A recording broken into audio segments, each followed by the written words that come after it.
Andito tayo ngayon sa sentro ng Quezon Province para saksihan ng masaya, makulay, masiglang pagdiriwang ng Nyugnyugan Festival. Welcome to the world of Nyugnyugan Festival. Tara na sa Quezon, ikay sumama na. Tara dito sa Nyugnyugan, ito dong siya.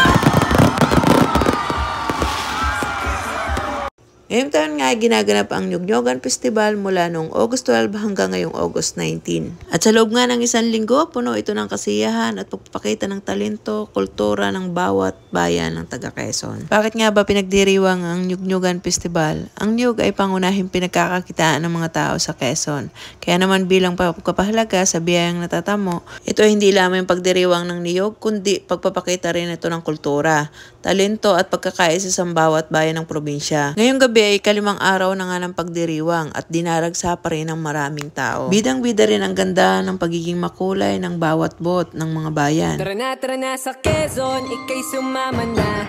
Tara dito sa Nyugnyugan, ito dong siya. Ang Quezon Province ay isa sa mga top producer ng niyog sa bansa. May halos 400 hektarya na coconut farm sa iba't ibang bayan. Maraming napoproduce sa niyog na kapakinapakinabang katulad na lamang ng langis, alak, suka at marami pang iba. Dito rin natin natitikman ang sikat na pansit habhab at longganisa ng Lokban. Mas sumasarap ito kapag nilalagyan ng suka. Isa ito sa pinagmamalaki ng pagkain ng Quezon. Tatandaan ko nung maliliit pa kami, pag kumakain kami ng pansit habhab ay hinahabhab lamang ito.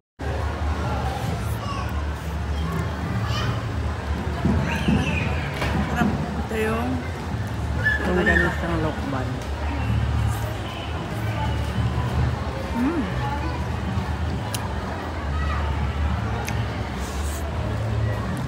Hindi rin namin pinalagpas ang pagtikim ng lambanog, ang alak na gawa sa niyog. At isa sa pinakamatagal na pinagmamalaking produkto ng Quezon. Lambanog ng Quezon. Tara na sa Quezon, ikay sumama na. Tara dito sa Nyugnyugan, ito dong siya. Tara na sa... At kung dito sa Perez Park ay nag-i-enjoy ka sa makukulay na bot at sa mga produkto ng Quezon. At sa Sports Complex naman ay makikita natin ang pagpiprepare ng mga bigating artista. Alauna pa nga lang ay dinudumog na ang sports complex ng mga kabataan.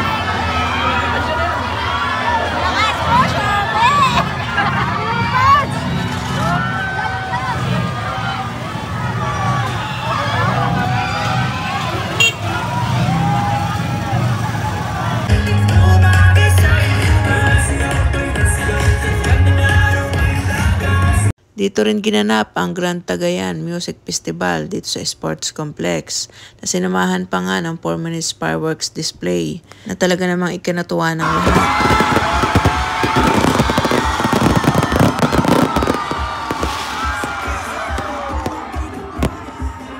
Ganon nyo kainit tinatanggap ang ating mga bisita. Kaya, sabay-sabay na po tayo. Naay po! Pakinabangan po! Music po.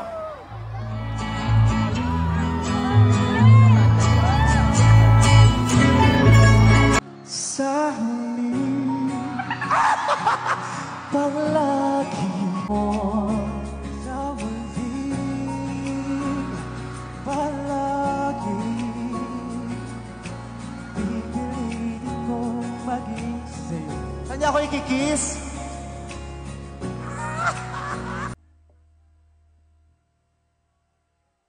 Ano ba talaga tayo? Sino pa ba talaga? Marami nagtatanong pa, nagtataka. Bakit ba talaga tayo nandito sa mundo? Lucena, I love you! Thank you so much!